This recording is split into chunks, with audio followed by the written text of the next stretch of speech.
HD here. And inside this kind of huge box is possibly the most hyped piece of tech of this entire year.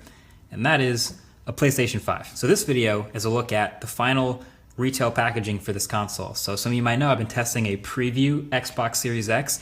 This is final. This is what people who pay for it are gonna get. Now we get to take a closer look. So right off the bat on the front here, you see the console, you see the controller. Looks like this is the version with the optical drive, so good to know. And it does say 8K or 4K 120 or HDR, but there's more on the back. And we're basically getting now the whole console sideways, which I think I'm gonna end up having mine sideways, we'll see. It says 825 gigs up here, good to know. I think we might as well open it now. So let's see.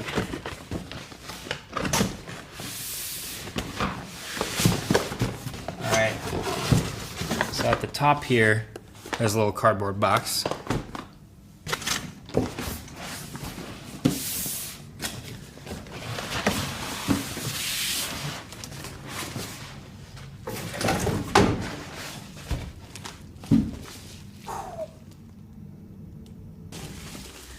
Let's see it. This is the styrofoam. This is a big console.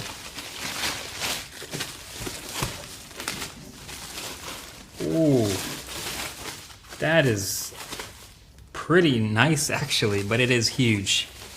Dang.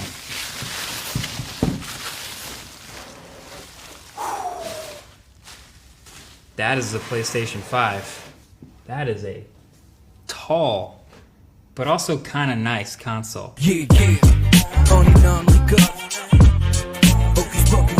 So yeah, I do like this build. My original reaction to seeing the unveiling video was more strong. I think I called it like an alien spaceship in my first impressions, something like that. But seeing it in person, I do kind of like it now.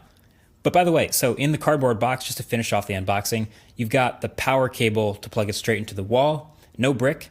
You've got one new DualSense wireless controller, which we'll get to. You got your paperwork, safety guide, quick start guide, your classics. And then you get an HDMI cable. And then there's this mystery plastic thing, which is actually the dock needed to sit the PS5 flat on its side. Because without the dock, the PS5, it just doesn't have flat sides, so it doesn't really sit totally flat. So in any of the media you see with the PS5 sitting on the side, you always see this little black dock underneath it. That's this thing. So don't throw this out. It attaches if you want it. You can, hide it away if you don't, but you'll probably want to have this around if you ever switch to it sideways someday. So, all right, finally seeing the PS5 in person, a couple things strike me. The size is number one still. It is gigantic, but also the textures. It's a matte finish again on the white outside part, and then the inside is very glossy, as you can see with the reflections. And actually, if you look closely, really closely, at the texture on the inside of the PS5, you can see it's actually made up of a bunch of tiny X's, O's, squares, and triangles, which is super cool. They're extremely small and embossed in this seemingly random pattern, but that is super cool. You can see all the ports on the back with the heatsink around it, power at the bottom, one HDMI, Ethernet, and 2 USB, and then all the way up at the top is a Kensington lock. Then at the front is your full-size USB, your USB Type-C, and then at the bottom, the disk eject button and the power button. So with that disk drive you have on the side for your physical games, you do get eject button still.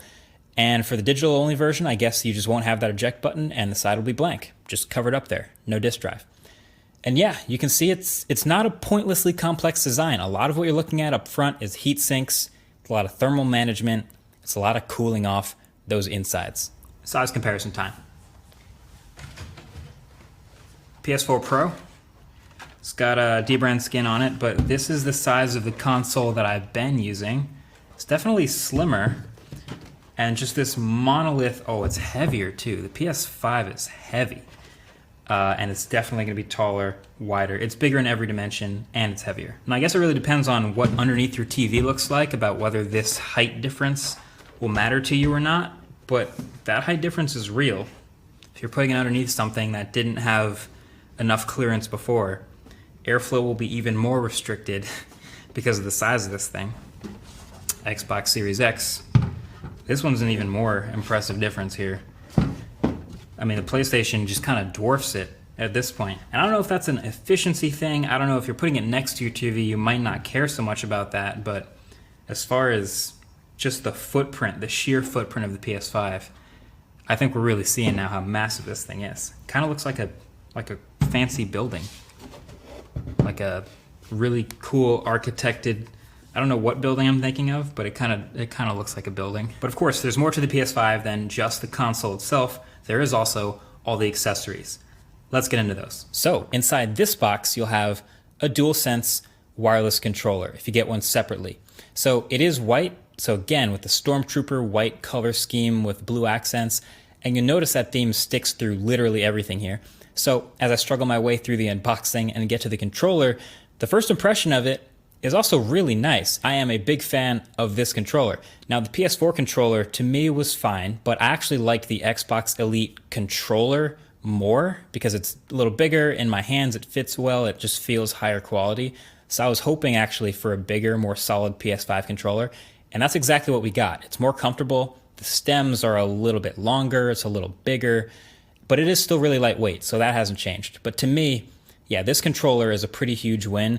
You can see the layout is basically exactly the same: triangle, square, circle, X on the right, arrows on the left, trackpad in between, dual joysticks. And then around the back, there's no removable back anymore. It's just a built-in rechargeable 1500 milliamp hour battery, and the port to charge is thankfully USB Type-C. Now I'm excited to test this controller's haptic feedback and new improved triggers and the responsiveness and all that stuff, but as you could probably tell already, the embargo for today's video is just unboxing and hardware, so I can't show that yet. But yeah, for now, the triggers are a little more firm. But anyway, a couple other things you might notice. The microphone's still at the bottom here. There's still the speaker and the PlayStation button, but now there's no more LED light on the back of the controller. That was like a staple of that controller. Instead, the light is behind the trackpad now.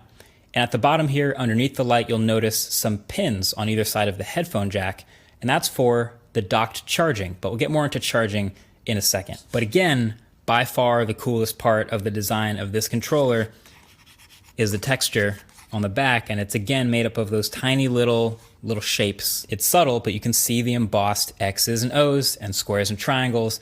This is something you might honestly never notice if you were never really taking a super close look at the controller, but it is there and it's giving you grip. That is a nice touch. Sony also made a DualSense charging station to charge two controllers at once, which is very smart. I've never actually had any sort of dock for my controllers, so for me they always just kind of sit around next to the console, plugged in via USB to charge. But I think for two controllers, I'm probably going to want to get this thing. It comes with the dock itself and then a pretty long power cable and brick, which plugs into the bottom. The controller lines up the pins at the bottom with the pins on the charger, and it just pops right on. And it faces upright so you can see the charging LED color behind the trackpad to know if you're done charging or not. It's great. I kind of wish the dock was a little heavier though. Like it would feel higher quality if it was a more solid base and I could just slam the controller in there.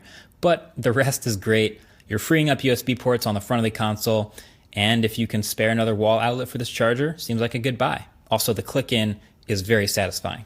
Oh, they should have done magnets though.